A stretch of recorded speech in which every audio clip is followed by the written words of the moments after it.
비결이라는 제목으로 하나님의 말씀을 증거하겠습니다. 오늘 하나님께서 주신 말씀은 잠언 3장 1절에서 10절입니다. 잠언 3장 1절에서 10절 말씀 다 같이 합독하시겠습니다. 시작! 내 아들아, 나의 법을 잊어버리지 말고 내 마음으로 나의 명령을 지키라. 그리하면 그것이 내가 장수하여 많은 해를 누리게 하며 평강을 더하게 하리라.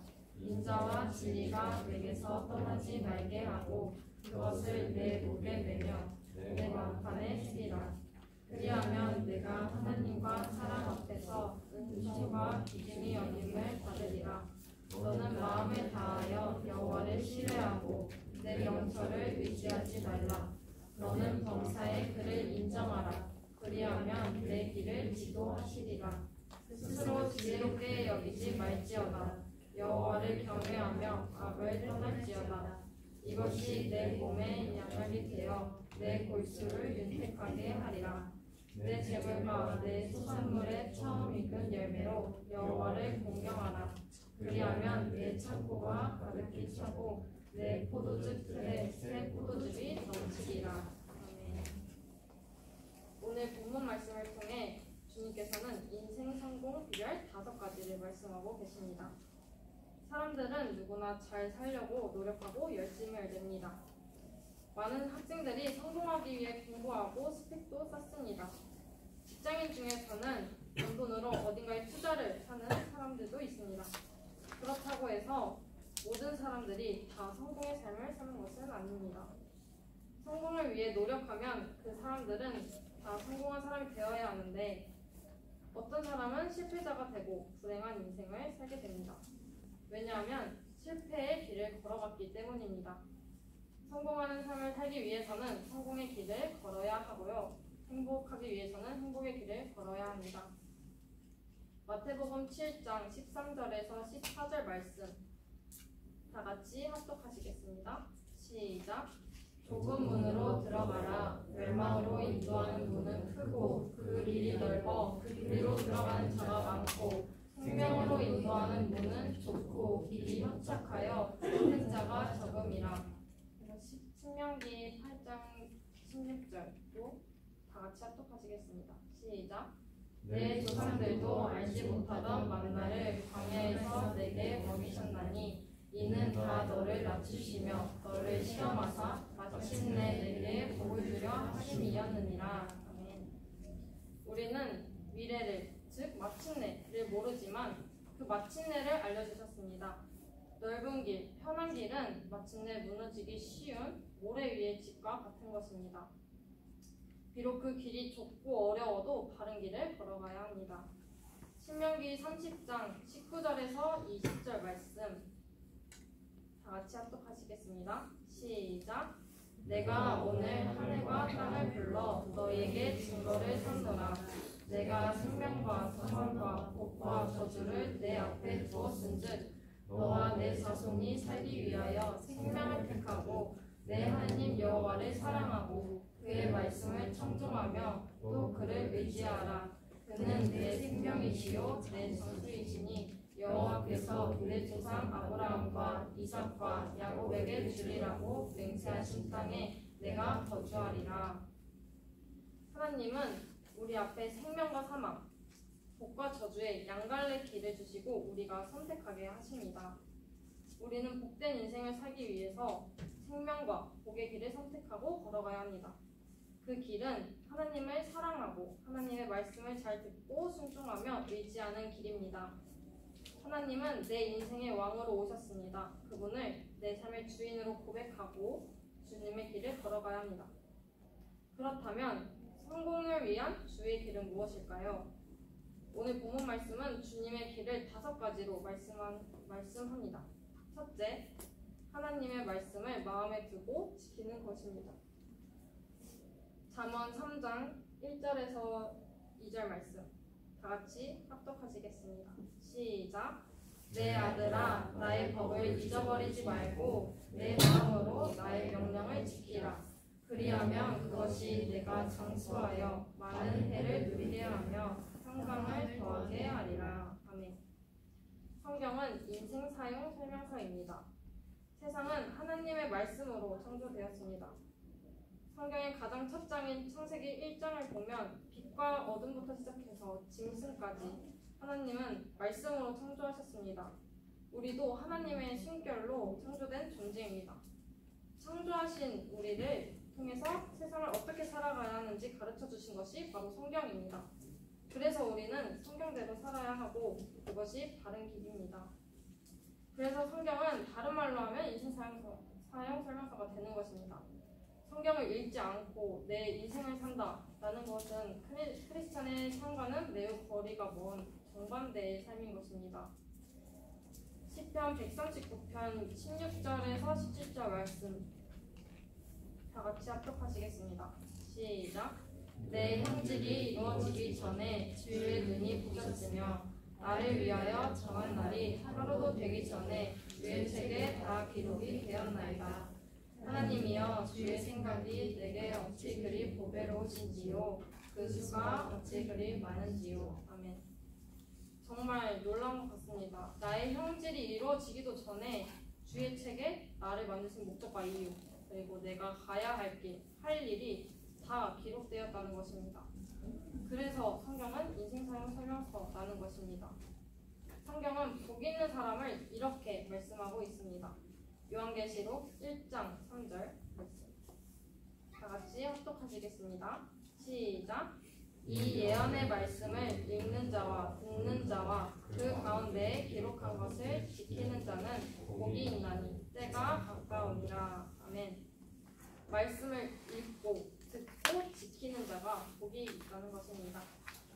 시편 1편 1절에서 3절 말씀 다 같이 합독하시겠습니다.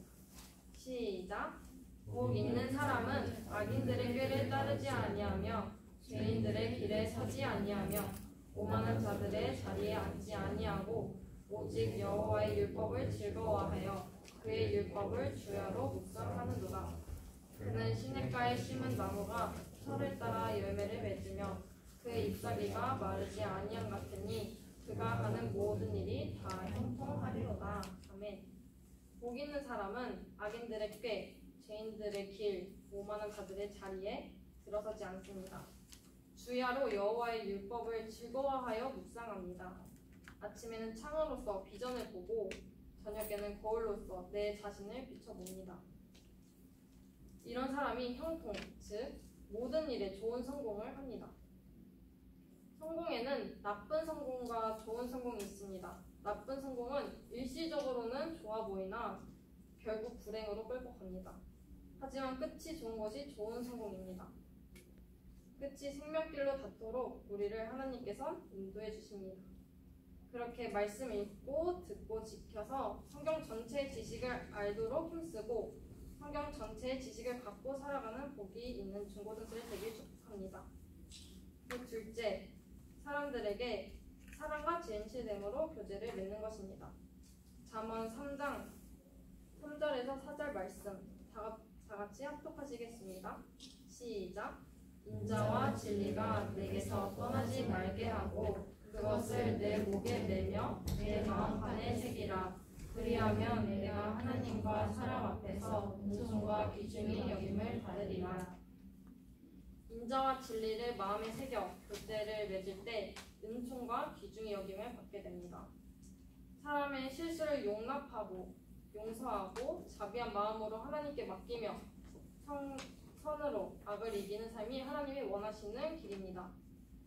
근데 제가 한 게시물을 보았는데 그리스도인으로서 손해를 보는 것 그것이 너무 바보 같고 억울한 일 아니냐라는 질문에 대한 대답이었습니다. 어찌 보면 그것이 많은 크리스찬들이 괴로워하는 부분인 것 같습니다. 막연하게 희생과 손해가 목적이 되면 우리가 제일 불쌍한 사람들인 것이겠죠? 근데 하지만 예수님께서 이 땅에 오셔서 희생한 것 그 자체가 목적은 아니었습니다. 희생을 통해 얻을 수 있는 가치를 보고 예수님께서 이 땅에 오신 것입니다. 그 가치는 바로 생명입니다. 많은 죄인들의 생명을 얻기 위해서 예수님께서는 희생하셨습니다. 우리도 희생하고 손해보는 과정에서 그 가치를 바라보기를 바랍니다.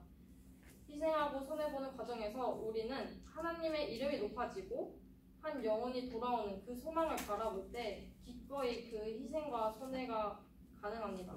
그러면 결국 하나님과 그리고 사람들에게 귀중히 여김을 받게 되는 것입니다. 셋째, 자기 고집 버리고 하나님 믿고 하나님 말씀 따라 사는 것입니다. 잠언 3장 5절에서 6절 말씀 다 같이 합독하시겠습니다. 시작.